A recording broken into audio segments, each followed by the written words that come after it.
Ղարաբաղյան հակամարտության խաղաղ կարգավորման համար միջազգային մանդատ ունեցող միակ կառույցը Եվրոպական անվտանգության և համագործակցության կազմակերպության Մինսկի խումբը կեսգիշերից մեկ պակաս փակվեց, թեպետ 92-ին այն ստեղծել էին բացառելու պատերազմը, իսկ 2023 թվականին Ադրբեջանը շուրջ 120,000 հայի պատմական բնորանից բռնի տեղահանեց, հրացանի փողը ճակատներին պարզած։ Մի վերջին պաշտոնական հաղորդագրություն են թողել Կենտրոնական Եվրոպան միասնական որոշմամբ կոնսենսուսով է ազդարարել աշխատանքների ավարտը, հիմք ընդունելով համանախագահ Ամերիկայի մայրաքաղաքից Հայաստանի և Ադրբեջանի գլխավոր դիվանագետների դիմումը, որի ստորագրություններն ի դեպ արտգործնախարարներ Միրզոյանն ու Բայրամովը ի տարբերություն նախախաղաղության պայմանագրի վերջնական դրեցին։ Այս գործընթացը դարձել է ԵԱՀԿ անդամ բոլոր 57 մասնակից պետությունների կողմից սեպտեմբերի 1-ին ընդունված կոնսենսուսային որոշման իրականացումը, որին նախորդել էր 2025 թվականի օգոստոսի 8-ին Վաշինգտոնում Հայաստանի վարչապետ Նիկոլ Փաշինյանի և Ադրբեջանի նախագահ Իլհամ Ալիևի կողմից ԱՄՆ նախագահ Դոնալդ Թրամփի ներկայությամբ ստորագրված պատմական համատեղ հռչակագիրը։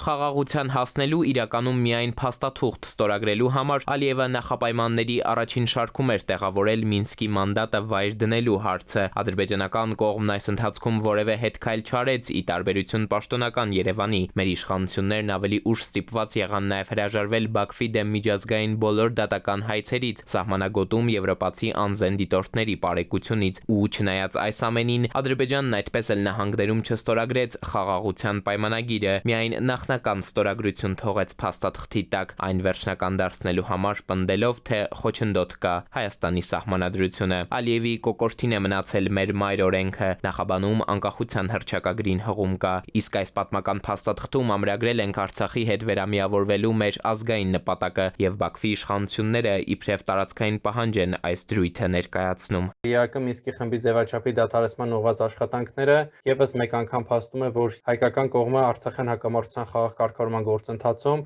ձախողել է իր դիվանագիտական աշխատանքը։ Սա նաև արդյունք էր արտաքին եւ ներքին քաղաքականության մեջ սխալ ռազմավարական հաշվարկների։ Հայկական փորձագիտական համայնքը Մինսկի աշխատանքները դադարեցնելու վերաբերյալ պաշտոնական խոսակցությունների մեկնարկին պես տվեց իր գնահատականը՝ վաղաժամ որոշում։ Հիշենք, ԵԱՀԿ Ֆինլանդիայի նախագահությանը հարթակը պահպանելու վերաբերյալ 1000 ու մի հիմնավորումներ էլ հասան, այդ թվում Արցախի խորհրդարանի նախագահից, ով դիմել էր բռնատեղահանված 100,000-ավոր քաղաքացիների անունից, պնդելով, թե լուծարել խումբն առանց այն ժողովրդի ներկայացուցիչների հետ երկխոսելու, որոնց համար այն ստեղծել են, նշանակում է գործընթացում մերժել նրանց դերը։ Կենտրոնական Եվրոպա ձայն հասցնելուց անմասն չմնացին նաև իրավապաշտպանները։ Ըստ էության Լեռնային Ղարաբաղի հայերի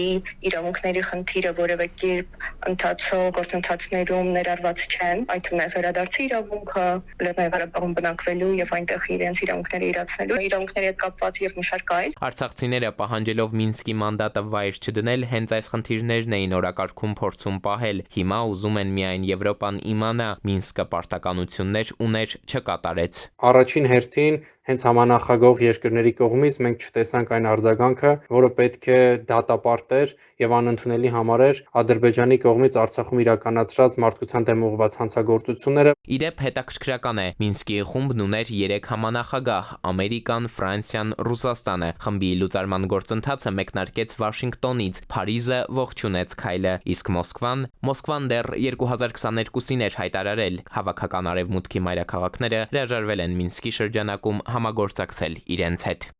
Էդուարդ Պողոսյան, ժամը լրատվական։